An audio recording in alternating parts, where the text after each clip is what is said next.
Good morning all of you. कैसे हैं आप सब लोग। एक बार फिर से स्वागत है आप सभी का आपके अपने channel learning is pure success पर। और हम आपके समक्ष फिर से प्रस्तुत हुए हैं आज का नया महत्वपूर्ण सेशन लेकर के, जो कि आपकी सीटेट परीक्षा की दृष्टि से बहुत ही महत्वपूर्ण होने वाला है। आप सभी से निवेदन है कि आप सभी लोग ज़्यादा से ज़्यादा संख्या में क्लास से जुड़ जाइए, क्लास को लाइक कीजिए, शेयर कीजिए और चैनल को सब्सक्राइब कीजिए। चलिए प्रारंभ करते हैं आज का महत्वपूर्ण सेशन। आज का पहला प्रश्न है हमारा, लॉरेंस कोलबर्ग विकास के क्षेत्र में शोध के लिए जाने जाते हैं। लॉरेंस कोलबर्ग विकास के क्षेत्र में किस शोध के लिए जाने जाते हैं? तो आपका ऑप्शन नंबर 1 है संज्ञानात्मक, ऑप्शन नंबर बी नैतिक, ऑप्शन नंबर 3 है आपका शारीरिक और ऑप्शन नंबर 4 है आपका गामक। तो जल्दी से जवाब दीजिए, आपका सही जवाब क्या होगा? लॉरेंस कोलबर्ग विकास के क्षेत्र में किस शोध के लिए जाने जाते हैं? ऑप्शन 1 था आपका संज्ञानात्मक, ऑप्शन नंबर 2 नैतिक, ऑप्शन नंबर 3 है आपका शारीरिक और ऑप्शन नंबर 4 है आपका गामक। तो लॉरेंस कोलबर्ग कहाँ के जो है वैज्ञानिक थे? तो ये अमेरिकी वैज्ञानिक हैं। कहाँ के हैं ये? अमेरिका के वैज्ञानिक हैं। और इन्होंने क्या दिया? इन्होंने क्या दिया? इन्होंने 3 अवस्थाओं के 6 चरण दिए। कितने दिए? 3 अवस्थाओं के कितने चरण दिए हैं? 6 चरण दिए हैं, जो कि आपकी परीक्षा के लिए बहुत ही इम्पोर्टेंट है, जो कि आपकी परीक्षाओं के लिए बहुत ही इम्पोर्टेंट हैं। तो जल्दी से बताइए, लॉरेंस कोलबर्ग विकास के किस क्षेत्र के लिए जाने जाते हैं? तो आपका राइट आंसर होगा ऑप्शन नंबर बी, नैतिक विकास के लिए। कोलबर्ग किस विकास के लिए जाने जाते हैं? नैतिक विकास के लिए जाने जाते हैं। और ये अमेरिका के वैज्ञानिक हैं और इन्होंने विकास की 3 अवस्थाएं दी हैं और 3 अवस्थाओं के कितने चरण दिए हैं? 6 चरण दिए हैं, जो कि बहुत ही महत्वपूर्ण है। तो चलिए लॉरेंस कोलबर्ग के बारे में विस्तार से चर्चा कर लेते हैं। चलिए चलते हैं नेक्स्ट। लॉरेंस कोलबर्ग एक अमेरिकी वैज्ञानिक ने नैतिक विकास का सिद्धांत प्रतिपादित किया है। लॉरेंस कोलबर्ग के अनुसार नैतिक विकास के 3 चरण हैं, अवस्थाएं 3। तो लॉरेंस कोलबर्ग ने 3 अवस्थाएं दी हैं। कितनी अवस्थाएं दी हैं? 3 अवस्था दिए हैं। और 3 अवस्थाओं के कितने चरण दिए हैं? 6 चरण दिए हैं। तो 3 अवस्थाएं कौन सी हैं? पूर्व पारंपरिक चरण, पूर्व पारंपरिक नैतिक चरण और उत्तर नैतिक चरण, यानी कि पूर्व पारंपरिक चरण, पारंपरिक नैतिकता चरण और उत्तर नैतिकता चरण। ये 3 अवस्थाएं या 3 चरण इन्होंने दिए हैं। इसके अंतर्गत इनके 6 चरण इन्होंने दिए हैं। चलिए बता देते हैं आपको कौन से हैं वो। देखिए चर्चा कर लेते हैं लॉरेंस कोलबर्ग की 3 अवस्थाओं के बारे में जो इन्होंने दी हैं। नंबर 1 पूर्व पारंपरिक। इसमें क्या है कि पूर्व पारंपरिक स्तर पर बच्चे अपने आसपास के लोगों से सही और गलत सीखते हैं और दूसरों द्वारा निर्धारित भूमिकाओं का पालन करते हैं। उनका आचरण बाहरी कारकों द्वारा निर्धारित किया जाता है, जैसे प्राधिकरण के आंकड़ों द्वारा अनुमोदन और अस्वीकृत या पुरस्कार और दंड जैसे पुनर्बलन के माध्यम से पूर्व पारंपरिक अवस्था के अंतर्गत बच्चे जो हैं सही और गलत सीखते हैं। तो एक बच्चे का व्यवहार आज्ञाकारिता और दंड की ओर उन्मुख होता है। क्या होता है इसमें? एक बच्चे का जो व्यवहार है वो आज्ञाकारिता और दंड की ओर उन्मुख होता है। अगला क्या है हमारा? अगला है हमारा पारंपरिक नैतिकता। यह नैतिक विकास का दूसरा चरण है और सही और गलत से संबंधित सामाजिक नियमों की स्वीकृति की विशेषता है। क्या है इसमें? सही और गलत सामाजिक नियमों की स्वीकृति की विशेषता है। इसमें एक क्रिया की नैतिकता का न्याय करने में समाज और सामाजिक नियम शामिल हैं और इसलिए इस स्तर पर नैतिक चिंतन शुरुआती सामाजिक परिप्रेक्ष्य पर आधारित होता है। इसमें क्या होता है? नैतिक चिंतन शुरुआती सामाजिक परिप्रेक्ष्य पर आधारित होता है। तीसरी अवस्था है हमारा उत्तर पारंपरिक नैतिकता। इसमें क्या है? नैतिक विकास के उत्तर पारंपरिक चरण में सही और गलत की भावना व्यक्ति के विवेक द्वारा तय की जाती है और बाहर से कुछ भी आधारित नहीं किया जाता, यानी कि सही और गलत व्यक्ति स्वयं के विवेक द्वारा तय करता है। कोई व्यक्ति जीवन के लिए मूल्य जैसे कुछ सार्वभौमिक मूल्यों को उच्चतम क्रम में रख सकता है और उसके लिए एक नियम भी तोड़ सकता है। तो ये 3 अवस्थाएं लॉरेंस कोलबर्ग ने दी हैं। कितनी दी हैं? कोलबर्ग ने दी हैं। ये 3 अवस्थाएं कोलबर्ग ने दी हैं। पूर्व पारंपरिक अवस्था, पूर्व नैतिकता अवस्था और उत्तर पारंपरिक अवस्था। ये 3 अवस्थाएं दी। अब इनके 6 चरण हम आपको बता देते हैं। चलिए चलते हैं नेक्स्ट। स्क्रीनशॉट लेना चाहें स्क्रीनशॉट ले सकते हैं। तो यहाँ पे 6 चरण दिए हैं। कितने चरण दिए हैं? इन अवस्थाओं के 6 चरण दिए हैं कोलबर्ग ने। तो देखिए यहाँ पे क्या स्तर है इसका? स्तर नंबर 1 या अवस्था पूर्व पारंपरिक स्तर। पूर्व पारंपरिक स्तर, पूर्व पारंपरिक स्तर। इससे अंतर्गत देखिए 2 चरण हैं, 1 और 2। चरण 1 में दंड और आज्ञाकारिता अभिविन्यास है। दंड से बचने के लिए संचालित व्यवहार होता है इसमें। नेक्स्ट है आपका सहायता सापेक्षतावादी अभिविन्यास। इसमें स्वार्थ और पुरस्कार से प्रेरित व्यवहार होता है। दूसरी अवस्था है इसकी, या दूसरा स्तर है इसका पारंपरिक स्तर। पारंपरिक स्तर, इसमें क्या होता है? इसमें 2 चरण, इसमें भी 2 चरण होते हैं, तीसरा और चौथा। इसमें क्या है? तीसरा चरण है अच्छा लड़का और अच्छी लड़की अभिविन्यास, यानी कि सामाजिक अनुमोदन द्वारा संचालित व्यवहार होता है इसमें। नेक्स्ट है आपका चौथा चरण कानून और व्यवस्था अभिविन्यास, यानी कि अधिकार पालन करने और सामाजिक व्यवस्था के अनुरूप व्यवहार करने वाला व्यवहार। नेक्स्ट तीसरी अवस्था या तीसरा स्तर है इसका उत्तर पारंपरिक स्तर। इसमें क्या है? इसमें भी 2 चरण हैं। चरण 5 सामाजिक अनुबंधन अभिविन्यास, सामाजिक व्यवस्था और व्यक्तिगत अधिकारों के संतुलन द्वारा संचालित व्यवहार होता है इसमें। और चरण 6 में क्या होता है? सार्वभौमिक नैतिक सिद्धांत अभिविन्यास, यानी कि आंतरिक नैतिक सिद्धांत द्वारा संचालित व्यवहार होता है इसके अंतर्गत। चलिए एक बार फिर से रिवाइज करा देते हैं आपको। सबसे पहला प्रश्न आपके ही बन जाएगा कि कोहलबर्ग ने नैतिक विकास की कितनी अवस्थाएं दी हैं? तो कितनी अवस्थाएं दी हैं कोहलबर्ग ने? 3 अवस्थाएं दी हैं। कितनी दी हैं? 3 अवस्थाएं दी हैं। और चरण कितने दिए हैं? तो ये देखिए ऊपर आपको लिखा है 6 चरण दिए हैं। तो पहली अवस्था या पहला स्तर क्या है आपका? इसके अंतर्गत 2 चरण हैं। तो पूछा जा सकता है कि कोहलबर्ग के अनुसार नैतिक विकास की पहली अवस्था कौन सी है? तो क्या पूछेगा? दंड और आज्ञाकारिता अभिविन्यास, ये पहली अवस्था है। अगर पूछे कि कोहलबर्ग के अनुसार नैतिक विकास की दूसरी अवस्था क्या है, तो ये है सहायक सापेक्षतावादी अभिविन्यास। अगर प्रश्न पूछे कि अच्छा लड़का अच्छी लड़की अभिविन्यास जो है, ये कोहलबर्ग के अनुसार नैतिक विकास की कौन सी अवस्था है या कौन सा चरण है? तो तीसरी अवस्था है, तीसरा चरण है। अगर पूछा जाए कानून और व्यवस्था अभिविन्यास, तो ये तो चौथा चरण है। अगर पूछा जाए कि सामाजिक अनुबंध और अभिविन्यास कौन सी अवस्था या कौन सा स्तर है, तो ये आपका उत्तर पारंपरिक स्तर ये है। और पाँचवीं अवस्था या 5वां चरण है। छठा पूछा जाए सार्वजनिक नैतिक सिद्धांत अभिविन्यास। यहीं से आपका प्रश्न निश्चित तौर पर बनेगा, इंपॉर्टेंट है आपकी परीक्षा के लिए, निश्चित तौर पर यहीं बनेगा। सबसे पहले तो ये पूछा जाएगा कितनी अवस्थाएं दी? 3 है। कौन सी हैं अवस्था स्तर? कौन सी हैं? पूर्व पारंपरिक स्तर, पारंपरिक स्तर और उत्तर पारंपरिक स्तर। इंपॉर्टेंट है आपकी परीक्षा के लिए, ये आप ध्यान रख लीजिए। यहाँ से एक प्रश्न निश्चित तौर पर आपकी परीक्षा में बन रहा है और बनेगा। तो स्क्रीनशॉट ले लीजिए, स्क्रीनशॉट ले लीजिए। चलिए चलते हैं नेक्स्ट। देखिए इस प्रकार से आपकी परीक्षा में प्रश्न बनता है। प्रश्न है हमारा कोहलबर्ग के नैतिक विकास सिद्धांत में दूसरे स्तर पारंपरिक नैतिकता की तीसरी अवस्था को क्या कहा जाता है? इस प्रकार आपका प्रश्न बनेगा, सेम टू सेम। देखिए कोई भी अवस्था उठा लेगा और स्तर उठा लेगा, उसके अकॉर्डिंग आपसे प्रश्न पूछ लिया जाएगा। पहला आपका ऑप्शन है आज्ञा और दंड अभिविन्यास।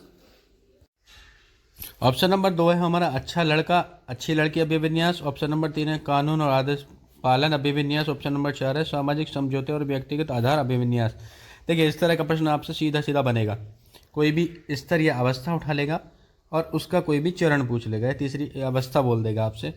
तो यहाँ पे आपका सही जवाब क्या होगा? तो पारंपरिक नैतिकता का तीसरा चरण कौन सा है बताइए? अभी आपको पढ़ाया हमने। तो ये होगा आपका अच्छा लड़का और अच्छी लड़की, ये होगी आपकी तीसरी अवस्था यहाँ पे। तो option number B is the right answer, अच्छा लड़का अच्छी लड़की अभिविन्यास। इसको लेकर के अधिकतर प्रश्न पूछा जाता है, ध्यान रखिएगा। चलिए चलते हैं नेक्स्ट। स्क्रीनशॉट लेना चाहें स्क्रीनशॉट ले सकते हैं। नेक्स्ट प्रश्न है हमारा कोहलबर्ग के नैतिक विकास के निम्नलिखित में से किस स्तर के दौरान बच्चा दूसरों द्वारा निर्धारित भूमिकाओं का पालन करता है? ऑप्शन नंबर 1 परिचालन, ऑप्शन नंबर 2 पारंपरिक, ऑप्शन नंबर 3 उत्तर पारंपरिक, ऑप्शन नंबर 4 है पूर्व पारंपरिक। देखिए इस तरह का प्रश्न भी आपके परीक्षा में बनता है और बनेगा हमेशा ही। तो ये जो हमने आपको कोहलबर्ग के जो है अवस्थाएं या चरण बताए हैं, इनको आप बहुत ही ध्यान से 1 बार 2 बार 3 बार रिवीजन कर लीजिएगा। यहीं से निश्चित तौर पर आपको प्रश्न मिल जाएगा। आपको कहीं ज़्यादा जाने की ज़रूरत नहीं है। 10 मिनट 15 मिनट 5 मिनट जितना भी समय हो, ध्यान से आप इनका रिवीजन कर लीजिए। आपको प्रश्न यहीं से मिल जाएगा निश्चित तौर पर आपकी सीटेट की परीक्षा के अंतर्गत। तो यहाँ बताइए आपका राइट आंसर क्या होगा? क्या होगा राइट आंसर? आपका राइट आंसर होगा ऑप्शन नंबर 4, पूर्व पारंपरिक। पूर्व पारंपरिक, ये आपका राइट आंसर होगा। इम्पोर्टेंट है, हमने आपको बताया कि इन्होंने कितनी अवस्था दी हैं, 3 अवस्थाएं दी हैं, 3 अवस्था या स्तर दिए हैं इन्होंने, और इसके अंतर्गत इन्होंने क्या दिया है, 6 चरण दिए हैं, 6 चरण दिए हैं। और यहीं से प्रश्न आपकी परीक्षा में बनता है, आपके लिए वेरी इंपॉर्टेंट है, वेरी इंपॉर्टेंट है, ध्यान रखिएगा। चलिए चलते हैं नेक्स्ट और चर्चा कर लेते हैं कुछ और महत्वपूर्ण प्रश्नों पर। अगला प्रश्न है हमारा, ईवीएस में शैक्षिक भ्रमण का मूल उद्देश्य है।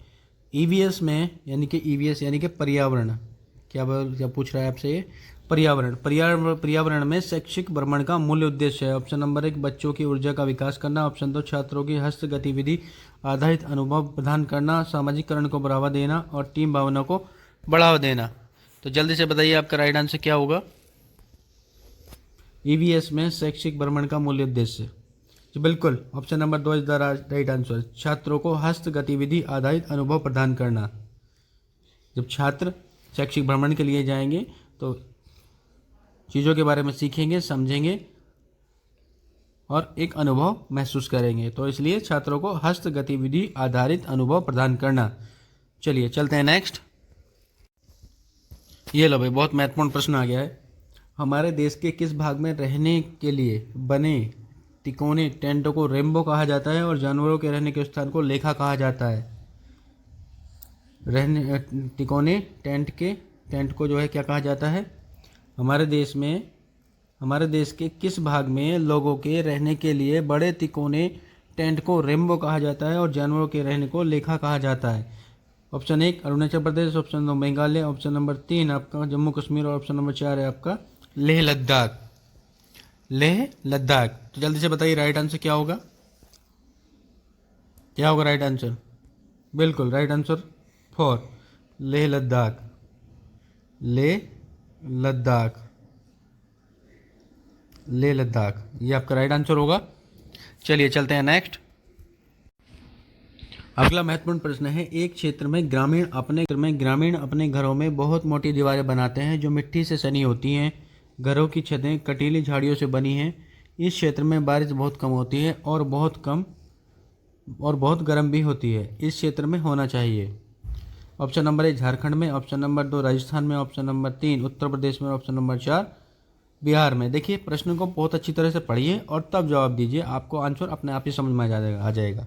तो क्या दिया है यहाँ पे प्रश्न में, इन्होंने प्रश्न में दिया है, एक क्षेत्र में ग्रामीण अपने घरों में बहुत मोटी दीवारें बनाते हैं जो मिट्टी से सनी होती हैं। घरों की छतें कटीली झाड़ियों से बनी होती हैं। इस क्षेत्र में बारिश बहुत कम होती है और बहुत गर्म भी होती है, मतलब यहाँ पे बहुत गर्मी होती है। तो अब देखिएगा, बारिश बहुत कम कहाँ होती है, राजस्थान में होती है। और बहुत कम मौसम कहाँ होता है, वहीं होता है। और कटीली झाड़ियाँ कहाँ पाई जाती है, राजस्थान में पाई जाती है। तो option B is the right answer. इसका राइट आंसर होगा राजस्थान। क्या होगा, राजस्थान। चलिए चलते हैं नेक्स्ट प्रश्न पर। अगला महत्वपूर्ण प्रश्न है हमारा, हमारे देश में ऐसे गांव हैं जहां के ग्रामवासी अत्यधिक वर्षा होने के कारण अपने घरों को बांस के खंभों पर जमीन से 10 से 12 फीट लगभग 3 से 3.5 मीटर ऊंचाई पर बनाते हैं। इन घरों को अंदर से लकड़ी का ही बनाया जाता है। ये गांव कहाँ होने चाहिए।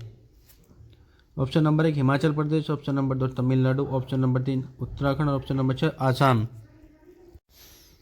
बहुत ही महत्वपूर्ण प्रश्न है। हमारे देश में ऐसे गांव हैं जहां के ग्रामवासी अत्यधिक वर्षा होने के कारण अपने घरों को बांस के खंभों पर जमीन से 10 से 12 फीट या 3 से 3.5 मीटर ऊंचाई पर बनाते हैं। इन घरों को अंदर से लकड़ी का ही बनाया जाता है। ये गांव कहाँ होने चाहिए।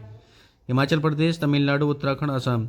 इंपॉर्टेंट है, ध्यान रखिएगा। तो ये घर कहाँ बनाए जाते हैं, आपका आसाम में बनाए जाते हैं। कहाँ, आसाम में बनाए जाते हैं। ये ज़मीन से 10 से 12 फीट की ऊंचाई पर बनाए जाते हैं क्योंकि यहाँ पर वर्षा बहुत अधिक होती है। तो option 4 is the right answer. चलिए चलते हैं नेक्स्ट। आपकी परीक्षा में भी पूछा भी गया है, यहाँ से ध्यान रखिएगा।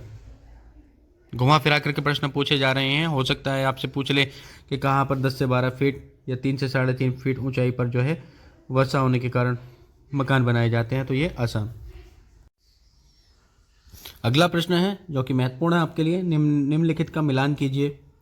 आसाम हाउस बोट, देखिए लद्दाख पत्थर के बने फर्श, यानी कि एक तरफ आपको जो है राज्य दिए हुए हैं और दूसरी तरफ आपको बताया गया है कि वहाँ पर घर किस तरह से बनाए जाते हैं। तो जल्दी से बताइए आपका राइट आंसर क्या होगा यहाँ पे। ऑप्शन नंबर 1, 2, 3, 4 कौन सा ऑप्शन होगा आपका right answer. Option A Assam दिया गया है, लद्दाख, मनाली, हिमाचल प्रदेश, राजस्थान। तो जल्दी से बताइए क्या होता है। तो आप ध्यान से पढ़िए, आप आसानी से ये सवाल कर सकते हैं, आप आसानी से ये प्रश्न कर सकते हैं।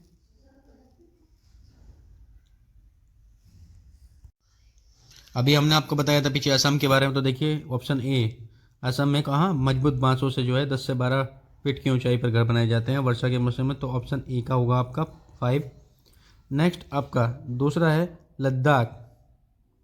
लद्दाख में क्या है, लद्दाख में क्या होता है, पत्थर के बने फर्श, छतें लकड़ी की बनी होती हैं। नेक्स्ट है आपका option number C, Manali, Himachal Pradesh. तो यहाँ क्या होता है, मनाली हिमाचल प्रदेश में क्या है, यहाँ पे आपका देखिए पत्थर लकड़ी के बने ढालू छतें होती हैं, पत्थर और लकड़ी से बनी ढालू छतें होती हैं। अब बचा राजस्थान, देखिए राजस्थान में आपको बताया था क्या होता है, कटीली झाड़ियाँ। तो क्या हो जाएगा ऑप्शन नंबर 3। तो इस तरह से आप जो है इसको ध्यान रखिएगा, आपकी परीक्षा में पूछा जाएगा। तो option A is the right answer. Assam में कैसे घर होते हैं, मजबूत बांसों के बने ढालू छतें होती हैं। लद्दाख में पत्थर के बने फर्श होते हैं और छतें लकड़ी की बनी होती हैं। हिमाचल प्रदेश में क्या होता है, पत्थर और लकड़ी के बने और ढालू छतें होती हैं। और राजस्थान में क्या होता है, मिट्टी के घर, कटीली झाड़ियों की बनी छतें होती हैं। तो चलिए चलते हैं नेक्स्ट, बहुत ही इंपॉर्टेंट है आपकी परीक्षा के लिए, स्क्रीनशॉट लीजिए। चलिए चलते हैं नेक्स्ट। अगला प्रश्न है हमारा, बंदर, शेर और चूहे के आवास क्रमागत रूप से निम्न में से कौन से हैं। तो ये तो बहुत इजी क्वेश्चन, आप बता दोगे। ऑप्शन 1 है आपका घोंसला, पेड़, मांद। ऑप्शन 2 है मांद, बिल और पेड़। ऑप्शन नंबर सी है पेड़, मांद और बिल। ऑप्शन नंबर डी है बिल, पेड़ और गुफा। एक चीज़ का ध्यान रखिएगा, जिस सीक्वेंस में दिए गए हैं इसी सीक्वेंस में आप आंसर ढूंढने की कोशिश कीजिएगा प्रश्न में, तभी आपका ऑप्शन सही होगा। तो बताइए बंदर कहाँ रहता है, बंदर पेड़ पर रहता है, पेड़। शेर कहाँ रहता है, शेर मांद या गुफा में रहता है, शेर मांद या गुफा में रहता है। नेक्स्ट है आपका चूहे कहाँ रहते हैं, चूहे बिल में रहते हैं। कहाँ रहते हैं चूहे, बिल में रहते हैं। तो आपका राइट आंसर कौन सा है, देखिए पेड़, मांद और bill. Option number 3 is the right answer, आपकी परीक्षा के लिए बहुत ही इंपॉर्टेंट। चलिए चलते हैं आगे। अगला प्रश्न है हमारा, 3 पक्षियों का वह समूह जिसका प्रत्येक सदस्य वस्तुओं को हमारी तुलना में 4 गुना अधिक दूरी से स्पष्ट देख सकता है। जो वस्तुएं हमें 2 मीटर की दूरी से दिखाई देती हैं उसे ही ये पक्षी 8 मीटर की दूरी से भी देख लेते हैं। कौन सा है, यानी कि 3 पक्षियों का वह समूह दिया गया है जिसका प्रत्येक सदस्य वस्तुओं को हमारी तुलना में 4 गुना अधिक दूरी से स्पष्ट रूप से देख सकता है। जो वस्तु हमें 2 मीटर की दूरी से दिखाई नहीं देती, वह पक्षी उसको 8 मीटर की दूरी से देख सकता है। वह जो क्रम है वह कौन सा है। ऑप्शन नंबर 1 बाज, कौवा, कबूतर। ऑप्शन नंबर 2 बाज, चील, गिद्ध। ऑप्शन नंबर सी कबूतर, तोता, चील। और ऑप्शन नंबर डी है आपका कौवा, चील और बुलबुल। तो यहाँ पे आपका राइट आंसर होगा option number B. Option number B is the right answer. बाज, चील और गिद्ध, ये आपका राइट आंसर होगा। इंपॉर्टेंट है आपकी परीक्षा के लिए, इंपॉर्टेंट है। चलिए चलते हैं नेक्स्ट प्रश्न पर। स्क्रीनशॉट लेना चाहें स्क्रीनशॉट ले सकते हैं। क्लास को लाइक कीजिए, शेयर कीजिए। कैसी लग रही है आपको हमारी क्लास, कमेंट कीजिए। अगला महत्वपूर्ण प्रश्न है हमारा, घटपर्णी शिकारी पौधा या पिचर प्लांट जो कीट और मेंढक तक को फंसाकर खा जाता है, हमारे देश के एक पूर्वी राज्य में भी पाया जाता है। इस राज्य का नाम क्या है। यानी कि घटपर्णी पौधा है। घटपर्णी पौधा किसे कहते हैं, पहले तो ये जान लीजिए आप। नेफंथीज के बोलते हैं। यहाँ पे ये भी पूछ सकता है कि घटपर्णी पौधा है, तो नेफंथीज ऑप्शन में होगा, ये आपको राइट करना है। यहाँ पे ऑप्शन है आपको Nagaland, option B Meghalaya, option number C है आपका असम और ऑप्शन नंबर डी है आपका मिजोरम। तो घटपर्णी एक शिकारी पौधा है जो कि कीट और मेंढक को अपने अंदर फंसा करके खा जाता है। यह हमारे देश के किस राज्य में पाया जाता है। तो बताइए ऑप्शन नंबर कौन सा सही होगा आपका। तो option number B is the right answer. ये कहाँ पाया जाता है, मेघालय में पाया जाता है। बहुत ही इंपॉर्टेंट है आपकी परीक्षा के लिए। कहाँ पाया जाता है, मेघालय में पाया जाता है। चलिए चलते हैं नेक्स्ट। अगला प्रश्न है हमारा, मधुमक्खी में कौन सा अम्ल पाया जाता है। मधुमक्खी में कौन सा अम्ल पाया जाता है। ऑप्शन नंबर ए एसिटिक अम्ल, ऑप्शन नंबर 2 फार्मिक अम्ल, ऑप्शन नंबर सी टैनिक अम्ल और ऑप्शन नंबर डी टार्टरिक अम्ल। तो जल्दी से बताइए राइट आंसर क्या होगा। मधुमक्खी इंपॉर्टेंट है, यहाँ से एक प्रश्न आपकी परीक्षा में जरूर बन रहा है।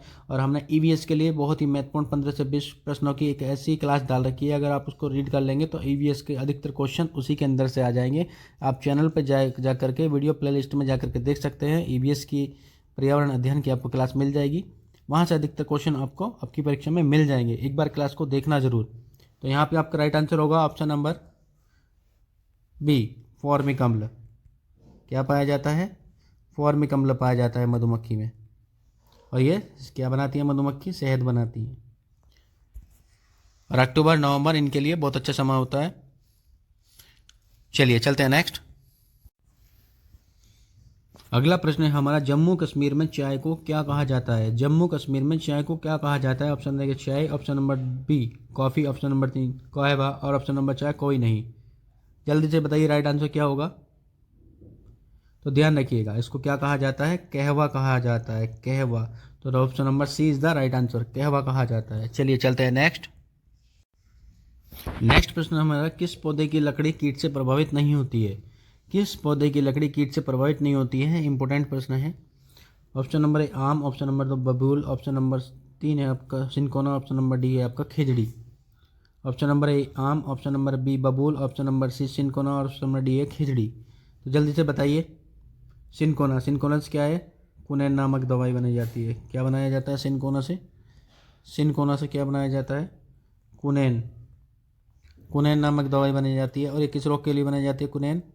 कुनैन किससे बनाई जाती है? पेड़ की छाल से। सिनकोना पेड़ की छाल से बनाई जाती है। सिनकोना पेड़ की छाल से बनाई जाती है। और किसके लिए बनाई जाती है? मलेरिया रोग के उपचार के लिए बनाई जाती है। किसके लिए? मलेरिया रोग के उपचार के लिए बनाई जाती है कुनैन नामक दवाई। तो ये राइट आंसर क्या होगा आपका? खिजड़ी। तो खिजड़ी क्या है? ये राजस्थान का राज्य वृक्ष है, राजस्थान का वृक्ष है, ये राजस्थान में पाया जाता है। चलिए प्रश्न है हमारा, रेगिस्तानी ओक एक पेड़ है जो पाया जाता है। रेगिस्तानी ओक एक पेड़ है जो पाया जाता है। Option number A Abu Dhabi में, ऑप्शन नंबर 2 है ऑस्ट्रेलिया में, ऑप्शन नंबर 3 राजस्थान के रेगिस्तान में, और ऑप्शन नंबर डी है संयुक्त अरब अमीरात के रेगिस्तानों में। तो रेगिस्तानी ओक एक पेड़ है जो पाया जाता है। बताइए, आबू धाबी में पाया जाता है, ऑस्ट्रेलिया में पाया जाता है, राजस्थान के रेगिस्तान में पाया जाता है, या संयुक्त अरब अमीरात के रेगिस्तान में पाया जाता है? जल्दी से अपना ऑप्शन दीजिए, राइट ऑप्शन क्या होगा। चलिए तब तक हम आपको बता दें आबू धाबी के बारे में। Abu Dhabi, Abu Dhabi important है, यहाँ से भी प्रश्न आपकी परीक्षा में बन रहा है। आबू धाबी इंपॉर्टेंट है आपकी परीक्षा के लिए, यहाँ से भी प्रश्न आपकी परीक्षा में बन रहा है।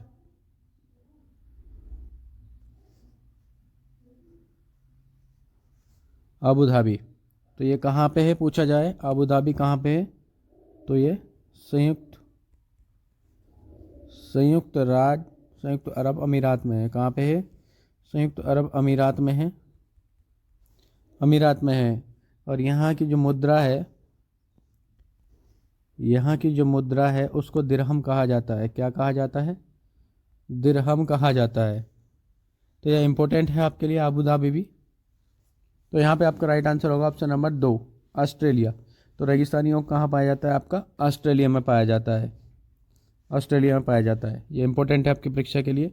और आबू धाबी के बारे में हमने आपको बताया कि आबू धाबी ये कहाँ है? संयुक्त राज्य अमेरिका, संयुक्त अरब या संयुक्त राज्य अमीरात में है। और यहाँ की मुद्रा को दिरहम कहा जाता है। और यहाँ पेट्रोल पानी से महंगा है। चलिए नेक्स्ट बता देते हैं आपको।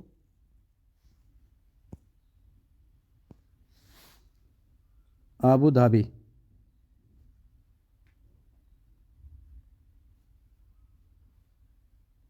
आबू धाबी कहाँ पे है? संयुक्त अरब अमीरात में है। कहाँ है ये? संयुक्त अरब अमीरात में है ये। और यहाँ पे क्या है? इसकी जो मुद्रा है वो क्या है? दिरहम कहा जाता है। यहाँ की मुद्रा को दिरहम, यहाँ से प्रश्न सीधा बनता है कि अबू धाबी की मुद्रा क्या है? तो क्या है? दिरहम है। और क्या है यहाँ पे? जो पेट्रोल है, पेट्रोल वो क्या है? पानी से महंगा है, पानी से सस्ता है।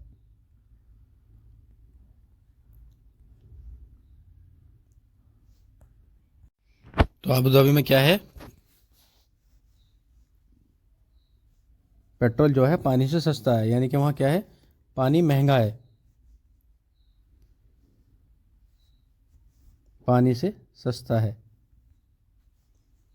तो अबू धाबी से लेकर के इस प्रकार के फैक्ट आपसे परीक्षा में पूछे जाते हैं कि अबू धाबी कहाँ है, तो संयुक्त अरब अमीरात में है, और यहाँ की मुद्रा क्या है, और दिरहम है, और यहाँ पर जो पेट्रोल है वो पानी से सस्ता है, यानी कि पानी वहाँ पर क्या है, महंगा है। तो ये इंपॉर्टेंट है, ध्यान रखिएगा। चलिए चलते हैं नेक्स्ट।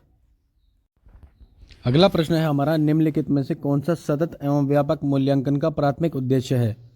निम्नलिखित में से कौन सा सतत और व्यापक मूल्यांकन का प्राथमिक उद्देश्य है। इसको सीसीई भी बोलते हैं, कई बार सीसीई लिखा आ जाता है, तो आप ध्यान रखिएगा। एक, छात्रों के प्रदर्शन के एक दूसरे से तुलना करना, छात्रों के प्रदर्शन की एक दूसरे से तुलना करना। ऑप्शन नंबर बी, छात्रों की समझ का आकलन करना और पाठ्यक्रम तथा शिक्षा शास्त्र को इसके अनुसार रूपांतरित करना। ऑप्शन नंबर 3 है, छात्रों का उनके प्रदर्शन के अनुसार वर्गीकरण करना। ऑप्शन नंबर डी है, छात्रों को किसी भी विषय में सफल और विफल घोषित करना। तो राइट आंसर क्या होगा, जल्दी से बताइए। सतत एवं व्यापक मूल्यांकन का उद्देश्य क्या है, जल्दी से बताइए। तो यहाँ पे आपका राइट आंसर होगा ऑप्शन नंबर बी, छात्रों की समझ का आकलन करना, छात्रों की समझ का आकलन करना और पाठ्यक्रम शिक्षा शास्त्र को उनके अनुसार जो है रूपांतरित करना। तो चलिए चलते हैं नेक्स्ट प्रश्न पर। अगला प्रश्न है हमारा, सीसीई का विस्तार रूप क्या है, या सीसीई की फुल फॉर्म क्या है। इस प्रकार से प्रश्न आपकी परीक्षा में अभी बना है हाल ही में और बनता रहेगा। नेक्स्ट है आपका सतत और व्यापक मूल्यांकन, चाइल्ड केयर इन्फोर्समेंट। नंबर 3 आपका बाल केंद्रित शिक्षा, और नंबर 4 है चाइल्ड केयर एजुकेशन। इंपॉर्टेंट है आपकी परीक्षा के लिए।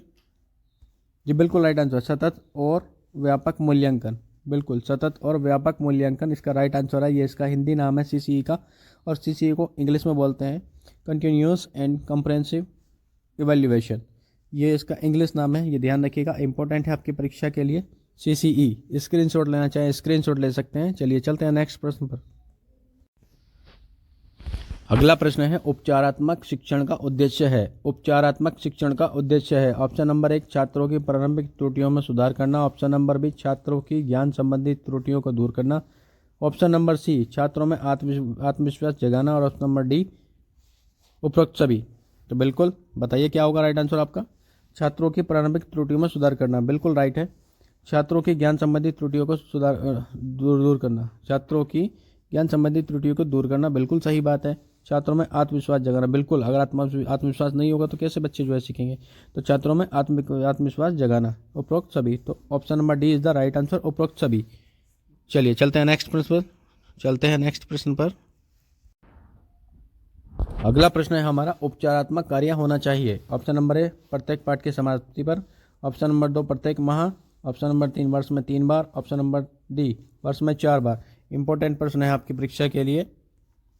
उपचारात्मक शिक्षण या उपचारात्मक कार्य होना चाहिए, तो option number A is the right answer, प्रत्येक पाठ की समाप्ति पर उपचारात्मक शिक्षण होना चाहिए। चलिए चलते हैं नेक्स्ट प्रश्न पर। अगला प्रश्न है हमारा, मधुबनी चित्रकला क्या दर्शाती है। मधुबनी चित्रकला क्या दर्शाती है, ये वेरी इंपॉर्टेंट लगाइएगा इस पे। हर परीक्षा में, हर पाली में, हर शिफ्ट में आपसे ये प्रश्न पूछा जा रहा है। यहाँ से मधुबनी चित्रकला से संबंधित प्रश्न आपकी परीक्षा में आ रहा है। ऑप्शन नंबर 1 है भगवान बुद्ध का जीवन। ऑप्शन नंबर बी, पश्चिमी संस्कृति। ऑप्शन नंबर 3 है आपका प्रकृति और हिंदू धार्मिक मूर्ति। और ऑप्शन नंबर 4 है आपका बिरसा मुंडा का जीवन। तो मधुबनी जो चित्रकला है ये कहाँ पर जो है प्रचलित है, या इम्पोर्टेंट है, बिहार और नेपाल भी इसके साथ आता है। यहाँ पर ये प्रचलित है, इम्पोर्टेंट है, इसको ध्यान रखिएगा।